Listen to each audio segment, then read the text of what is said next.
Ibrahimpatnam ABVP ఆధ్వర్యంలో బాలబాలికలకు క్రీడా పోటీలు నిర్వహించడం జరిగింది. ఈ క్రీడా పోటీలకు ముఖ్య అతిథిగా ఏసీపీ కేవీపీ రాజు గారు, అదేవిధంగా ఏవీవీపీ సభ్యులు పాల్గొనడం జరిగింది.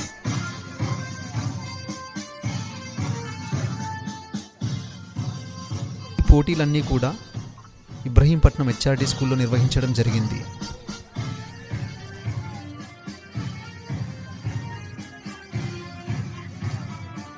బాలబాలికలు ఎంతో శ్రద్ధతో ఈ క్రీడల్లో పాల్గొనడం జరిగింది. కాలేజ్ స్టూడెంట్స్ కూడా ఈ పోటీలలో పాల్గొనడం జరిగింది. 8 పీటీ టీచర్స్తో ఈ పోటీలు నిర్వహించడం జరిగింది.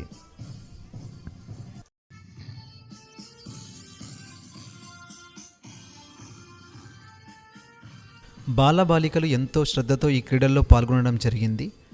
సో రేపటితో ఫైనల్, ఈ ఆటల పోటీలు రేపటితో ముగియనున్నాయి.